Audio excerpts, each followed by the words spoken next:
तो अखबार रिपोर्टर के इस अंक में आपका स्वागत है। जॉर्ज सोरोस के पुत्र जो हैं एलेक्स सोरोस, वो बांग्लादेश के ढाका में मोहम्मद यूनुस से मुलाकात की और उन्होंने मोहम्मद यूनुस को ओपन सोसाइटी का दोस्त और मानवाधिकार का चैंपियन बताया है। अब आप समझ सकते हो कि जॉर्ज सोरोस जो हैं अपने बेटे को मोहम्मद यूनुस के पास क्यों भेजे हैं और जो शेख हसीना का जो तख्ता पलट हुआ है उसके पीछे जॉर्ज सोरोस का क्या हाथ है। अब ये एकदम खुली किताब है, अब इसमें कोई बताने की ज़रूरत नहीं है कि इस सारे ड्रामे के पीछे किन लोगों का हाथ है। अब बांग्लादेश की बात करें तो एक कहावत है ना कि उल्टा चोर कोतवाल को डांटे। अब बांग्लादेश ने भारत पे आरोप लगाया कि भारत के लोग हमारे सीमाओं में प्रवेश करते हैं और स्मगलिंग वगैरह करते हैं, नशीली दवाओं का तस्करी करते हैं और कुछ गैरकानूनी सामानों का स्मगलिंग वगैरह करते हैं, हमारे यहाँ घुसपैठ करते हैं। मैंने तमाम तरह के आरोप लगाया और आपको पता होना चाहिए कि भारत अपना एक बॉर्डर का फेंसिंग का जो जो फेंसिंग कर रहा है और उसमें कटीले तार वगैरह से घेराव कर रहा है, अपने बॉर्डर सुरक्षित कर रहा है। तो बांग्लादेश के वो तरफ से बार बार फायरिंग वगैरह की जा रही है या इसका विरोध किया जा रहा है। अभी बांग्लादेश की तरफ से ये कहा गया है कि हम जो भारत और बांग्लादेश के बीच में जो शेख हसीना के समय जो बॉर्डर का कुछ समझौता वगैरह हुआ था उसको हम खारिज कर देंगे, यानी हम सीमा का फिर से मूल्यांकन करेंगे।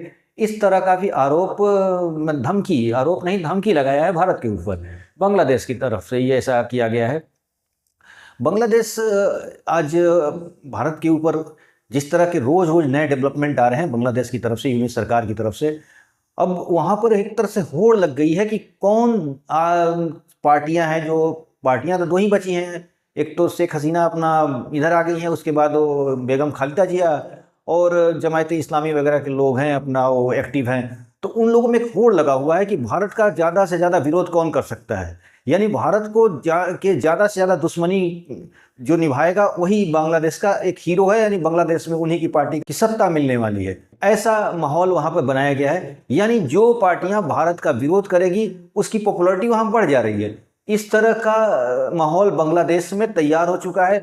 अभी आपको इस बात की जानकारी होनी चाहिए, वैसे तो ये मीडिया में पहले का न्यूज़ है, लेकिन फिर भी मैं आपको बता दूं कि जो पाकिस्तान के ISI के जो एजेंट्स हैं वो जो हमारा चिकन नेक है वहाँ पर वो विजिट किए थे और भारत, उन लोगों को लगता था कि जैसे भारत के पास कोई इसका इनपुट नहीं मिलेगा, लेकिन भारत का एक एक पल तक कौन से फ्लाइट से आए हैं, कितने लोग आए हैं, कौन से टैक्सी पकड़े हैं, कितना उसका टैक्सी का क्या नंबर है, भारत ने सारा इंफॉर्मेशन रखा था। यानी भारत की जो रॉ है वो बांग्लादेश में पूरी तरह एक्टिव है और उसका पूरा इंफॉर्मेशन था कि आप हमारे जो चिकन नेक के पास विजिट करने के लिए गए थे।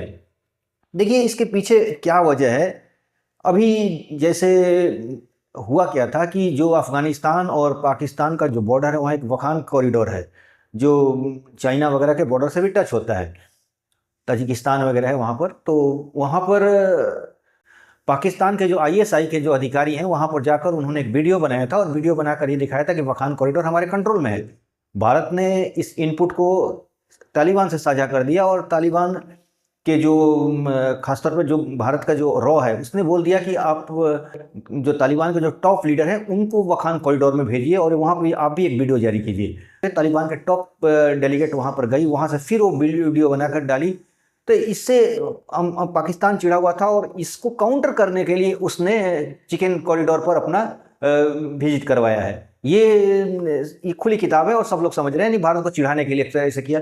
लेकिन एक बात तो तय है, देखिए बात ये है कि बांग्लादेश में जो पिछले 2-3-4 महीनों से जो हो रहा है ये एक तरह से इंटेलिजेंस फेलियर तो माना जाएगा। भारत में इसका इन्फॉर्मेशन नहीं पहुंचना, बांग्लादेश का एक रिजीम चेंज हो जाना, शेख हसीना को भारत आना, ये टोटल एक दिन की बात नहीं है। इसके पीछे से स्क्रिप्ट पहले से लिखी जा रही थी और इसके पीछे भारत ने इस पर कोई एक्शन नहीं लिया, भारत के पास कोई इनपुट नहीं मिला, भारत का रॉ कैसे फेल हो गई, ये एक केस स्टडी है और इस पर भारत को गहन अध्ययन करना ही होगा। ये हम हल्के में नहीं ले सकते हैं कि भारत के नाक के नीचे एक रिजीम चेंज हो गई और भारत के लोग चुपचाप, भारत के इंटेलिजेंस चुपचाप, भारत की अथॉरिटी चुपचाप देखती रही। ये एक दिन में तो हुआ नहीं होगा, इसके लिए पहले से कोई स्क्रिप्ट तैयार की जा रही होगी। तो तो ये एक तरह से पूरी तरह से ब्लंडर मिस्टेक्स है भारत का सीक्रेट सर्विस यानी रॉ जो या कोई भी जो भारत के खुफिया विभाग हैं जो बांग्लादेश के लिए काम करते हैं, उनका टोटल फेल्योर है। इस बात को हमें एक्सेप्ट करना चाहिए। गलतियों को एक्सेप्ट करने में कोई हर्ज नहीं है, कोई गलती नहीं है, गलतियों से हमें सीखी जा सकती है। और जैसे कि बांग्लादेश में अभी एक और नई डेवलपमेंट हुआ है बांग्लादेश में। बांग्लादेश जो रेलवे है, वो रेलवे के जो ड्राइवर हैं, रेलवे के स्टाफ है, उन लोगों ने स्ट्राइक कर दिया है। स्ट्राइक कुछ पेंशन वगैरह के लिए को लेकर था। जो पिछली सरकार जो शेख हसीना की सरकार थी, वो बीच बीच में नई नई उसमें चेंजिंग की है, रेलवे के कुछ कानून्स में, कुछ पेंशन स्कीम में बदली, एक बार बंद की, फिर चालू की और फिर बंद कर दी। अब ये गले की हड्डी बन गई है वहाँ की यूनुस सरकार की। अब वो लोग हड़ताल पर चले गए हैं, रेलवे वहाँ ठप हो गया है। रेलवे करीब वहाँ पर 300 रेलवे ऑपरेट करता है डेली, और उसमें से ज़्यादातर इंटरसिटी हैं और कुछ एक्सप्रेस पैसेंजर ट्रेन भी है, वो टोटल बंद हो चुके हैं। मतलब और इसकी वजह से वहाँ का जो आवागमन है बांग्लादेश का ठप पड़ गया है। बांग्लादेश पहले से इकोनॉमी का मार चल रहा है, उसका टेक्सटाइल्स इंडस्ट्री पर काफ़ी बैड इफेक्ट पड़ा है। देखिए, जो यूनुस सरकार है वो जल्दीबाजी में फैसले ले रहे हैं, उनके पास अनुभव नहीं है, दूसरे के रिमोट कंट्रोल पे ये काम कर रहे हैं। खासतौर जॉर्ज सोरोस का, जो एलेक्स सोरोस आया है, बस जॉर्ज सोरोस के इशारे पे आया है। दूसरी बात की, जो ट्रम्प सरकार अभी जो बनी हुई है, उन्होंने उनका जो कुछ मदद वगैरह देते अमेरिका देता था, वो बंद हो गया है। अब वो बुरी तरह से घिरते जा रहे हैं और अब उनके लिए मुसीबतें खड़ी हो रही है उन्हीं सरकार के लिए। दूसरी बात की, जो वहाँ की विपक्षी पार्टियां हैं, शेख हसीना तो इंडिया आ चुकी हैं, लेकिन बेगम खालिदा जिया या उसके और भी जमायत इस्लामी और भी कुछ रीजनल पार्टियां हैं, वो लोग दबाव डाल रहे हैं कि जल्दी से जल्दी इलेक्शन किया जाए। और यूनुस जो है वो ज़्यादा से ज़्यादा मामला को टालना चाहते हैं। वो टालने के पीछे यूनुस का ये दिमाग काम कर रहा है कि हम इसको ज़्यादा से ज़्यादा करके और अपने ही फेवर में वो माहौल बनाना चाहते हैं। और इसका डर है बेगम खालिदा जिया का को कि कहीं ऐसा ना हो कि अभी जो ताज़ा माहौल है, जो शेख हसीना के खिलाफ लोगों का गुस्सा है, उस समय के बाद कहीं ठंडा ना हो जाए, और ठंडा हो जाने के बाद फिर से अगर चुनाव होगा, इंटरनेशनल दबाव की वजह से अगर शेख हसीना फिर से आ गई सत्ता में, इकोनॉमी इसी तरह डाउन है, और तो कहीं ना कहीं हम ही लोग के प्रति एंटी इनकम्बेंसी न बन जाए और हमारे प्रति ही कोई जनता का लहर न, विरोध में लहर न पैदा हो जाए और शेख हसीना के फेवर में न माहौल चला जाए। ये सारी विपक्षी पार्टियां डर रही हैं। लेकिन यूनुस जो है वो अपने मस्त में है कि वे सत्ता का जिसको लालच लग गई, जिसको सत्ता का लत पड़ गया, वो तो आसानी से छूटता नहीं है। और यूनुस के साथ वही हो गए, एक पैर कब्र में है, दूसरे केले के छिलके पर, लेकिन समझ नहीं रहे हैं कि बात। अरे भाई, आप भारत को धमकी दे रहे हो, भारत को अक्सर डराने की कोशिश कर रहे हो, बार बार धमकी दे रहे हो, मिलिट्री ताकत की दिखाने की बात कर रहे हो, जो कि भारत कह रहा है कि भाई एक काम करो, तुम अपने हिसाब से चलो, हम अपने हिसाब से चल रहे हैं। हमारा जो फेंसिंग होने वाला रुकेगा नहीं। हम बांग्लादेश घुसपैठियों को भारत में आने से रोकेंगे, आप जो मर्जी वो कर लो। एक मंदिर बन रहा था उस बॉर्डर के नज़दीक असम में, तो उसको उन लोगों ने विरोध किया, वहाँ से फायरिंग वगैरह की, जिसमें कुछ लोग घायल भी हुए थे, शायद 1-2 लोग घायल हुए थे। लेकिन उन्होंने बोल दिया है कि कोई भी 150 यार्ड तक, वो उनका कहना है कि कुछ भी अगर डेवलपमेंट हो रहा है, मस्जिद बन रहा है, मंदिर बन रहा है, तो बांग्लादेश सरकार को इन्फॉर्म करना होगा। भारत कहना है भाई इन्फॉर्म किस बात का, हम अपने एरिया में बना रहे हैं, अपने बॉर्डर में बना रहे हैं, हम फेंसिंग कर रहे हैं, हम आपकी घुसपैठियों को घुसने नहीं देंगे। अब वो बात गई, जब पुरानी हो गई कि जिसमें खुला बॉर्डर था, आप लोग जैसे आ रहे थे, जैसे लगता है कि स्टेट के लोग दूसरे स्टेट में जा रहे हैं, इस तरह अब नहीं चलेगा। हम आपके आदमियों को ज़्यादा दिन तक नहीं रखेंगे। चुन चुन के जो लोग भारत में रह रहे हैं उनको हम लोग वापस भेजेंगे, नहीं भेजेंगे तो उनको हम लोग जेलों में डालेंगे, उनको गिरफ्तार करेंगे, लेकिन हम बांग्लादेशियों का बोझ भारत में बर्दाश्त नहीं करेंगे।